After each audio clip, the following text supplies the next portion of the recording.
Isu luar negeri, demi Allah saya nggak luar negeri. Jadi gini aja, please lebih cerdas untuk melihat, jangan tergiring dengan hoax-hoax yang ada di sosial media. Ini saya korban hoax.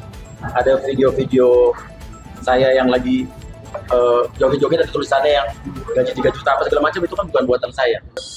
Jadi kedatangan saya ke Polres Jakarta Timur karena tadi ada laporan dari security di kompleks saya bahwa tadi ada seseorang terduga pelaku yang diamankan di dekat rumah saya dan dibawa ke sini. Terus habis itu tadi saya ngecek, ternyata ada seorang terduga pelaku, seorang ibu-ibu udah umurnya lebih tua dari saya. Tadi membawa apa sih, AC ya, AC yang di dalam rumah tuh indoor AC. Tapi tadi saya ketemu dengar cerita dari teman-teman rekan-rekan polisi di sini juga, karena kondisinya ibu ini juga dia pekerjaannya tukang parkir, terus juga cucunya juga bisu, disabilitas, oke. Terus udah gitu juga suaminya juga tukang parkir dan tinggal dengan anaknya dan cucunya ya. Dan tadi saya memutuskan, saya mengambil inisiatif untuk saya yang mengajukan restoratif justice. Jadi saya tadi tanya ke pihak polisian apakah bisa ada metode restoratif justice. Dia bilang bisa, antara yang mengajukan terduga pelaku atau saya sebagai korban. Tapi saya langsung sebagai korban, saya yang mengajukan dulu udah untuk ibu ini. Saya akan restoratif justice sehingga ini tidak dibawa ke tiap tahap berikutnya. Jadi nggak usah sampai ke pengadilan, selesai di sini aja. Artinya Mas Yoyo memaafkan ya Mas para penjarahan ini?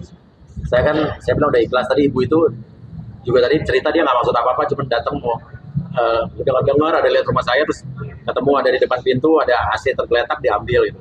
Dia sendiri malah dia bilang nggak tahu itu ini barang apa, dia juga nggak tahu yang diambil apa. Mas, ini hanya ibu ini satu aja atau ada beberapa orang lain yang? Kalau yang lain saya nggak tahu, karena kalau saya terus terang saya beli baru pertama lagi saya keluar ketemu orang rame.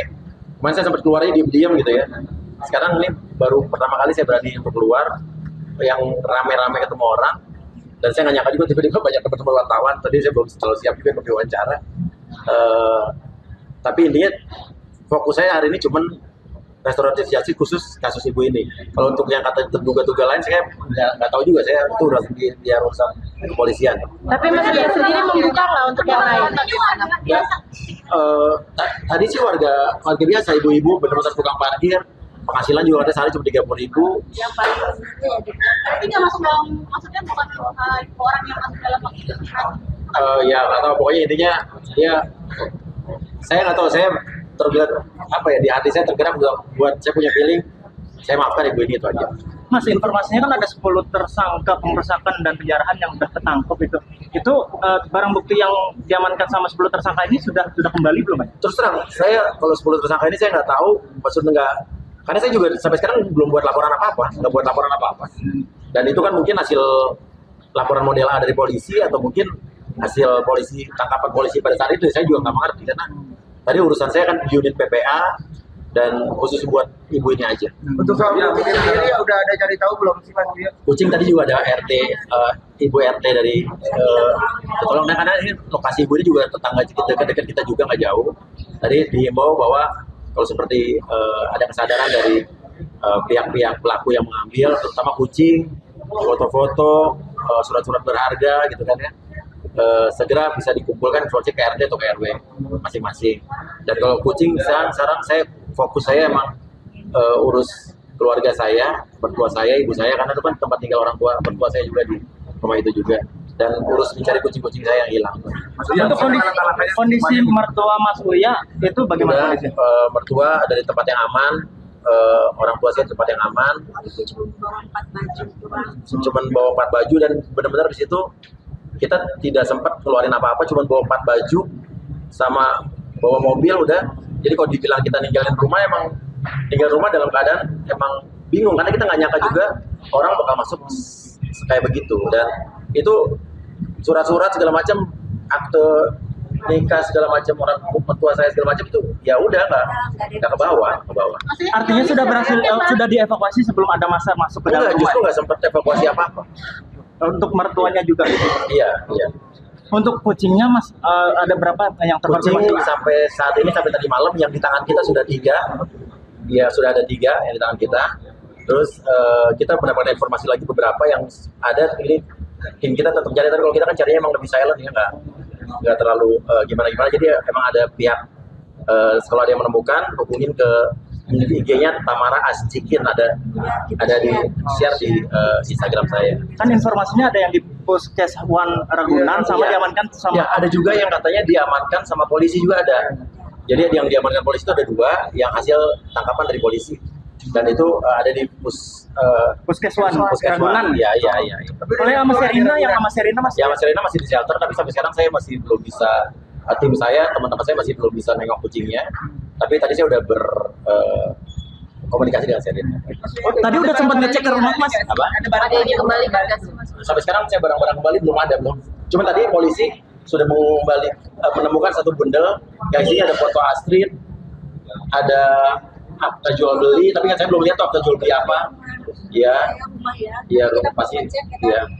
Tadi ada 1 bundel, ada surat-surat lah, tadi ada surat-surat. Mas Uya udah coba ke rumah. Ya. Ke rumah ngecek rumah belum Mas Uya? Ngecek belum, saya belum ngecek rumah sama sekali. Itu aja. Tapi anak-anak karena masih takut atau seperti apa? Masih ada trauma atau gimana sih Mas? Saya sih terus terang ya, ini kalau boleh jujur ya. Saya waktu masuk ke rumah saya tuh sebelum udah ada isu mau ke rumah saya itu saya udah ikhlas. Terus waktu ibaratnya lihat video akhirnya tembus, kan warga sekitar tuh menolong, menjaga. Warga tetangga-tetangga saya orang-orang baik, dia menjaga dan menghalangi orang-orang yang masuk. Tapi tiba-tiba ada rombongan dari belakang, dari luar lebih langsung rangsek, seperti ada provokatornya yang langsung ngasih komando. Ya akhirnya udah nggak terbendung, saya habis itu udah matiin telepon, saya udah pasrah aja. Saya udah nggak cerita. Anak-anak nangis lah pasti, karena di situ ada barang-barang, foto-foto keluarga kita yang gede-gede, yang foto-foto anak-anak masih kecil, foto nikah. Itu sih yang sama kucing sih yang pasti kita ya itu aja. Katanya sempat trauma juga Mas Uya pas penjarahan itu, sempat trauma juga Mas Uya. Yang mau lihat videonya nggak mau update. Saya baru lihat video penjarahan itu baru kemarin apa hampir 2 hari inilah. Jadi 2 hari kemarin tuh saya belum lihat apa-apa. Terus baru lihat di Instagram tuh baru setelah berapa hari. Karena saya terus terang saya masih ada di safe house di rumah aman dan itu aja. Tapi Ya. isu keluar negeri benar nggak sih Mas Uya? Isu luar negeri, demi Allah saya nggak keluar negeri. Dan gini aja, please lebih cerdas untuk melihat, jangan tergiring dengan hoax-hoax yang ada di sosial media. Ini saya korban hoax. Ada video-video saya yang lagi joget-joget, ada tulisannya yang gaji 3 juta apa segala macam, itu kan bukan buatan saya. Itu yang menggiring, yang memanas-manasi orang supaya seolah-olah saya, pokoknya dia gitu deh. Dilihat yang benar, tolong diteliti apa yang dituduhkan orang itu benar, video saya bukan. Mungkin banyak